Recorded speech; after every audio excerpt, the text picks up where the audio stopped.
হঠাৎ করে বুকের ব্যথায় অসুস্থ হয়ে গেল বাংলাদেশের ড্যাশিং ওপেনার তামিম ইকবাল।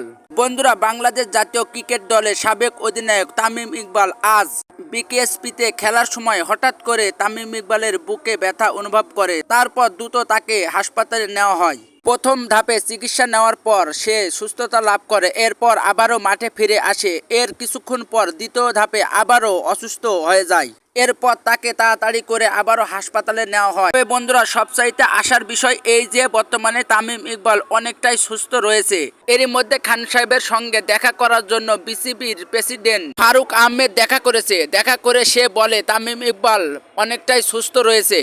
এছাড়াও প্রধান উপদেষ্টা ডক্টর মোহাম্মদ ইউনুস তামিম ইকবালের খোঁজখবর নেয়। শেষে বন্ধুরা একটি কথাই বলি, আপনারা বেশি বেশি করে দোয়া করুন যেন তাড়াতাড়ি আল্লাহ তাআলা তামিম ইকবালকে সুস্থতা দান করে। বর্তমানে তামিম ইকবাল বাংলাদেশ ক্রিকেট দলের সেরা অধিনায়ক এবং সেরা কাপ্তান, এটা আপনারা জানেন। তাই বন্ধুরা, আপনারা বেশি বেশি করে দোয়া করুন খান সাহেব যেন সুস্থ হয়ে আমাদের মাঝে আবারও ফিরে আসে।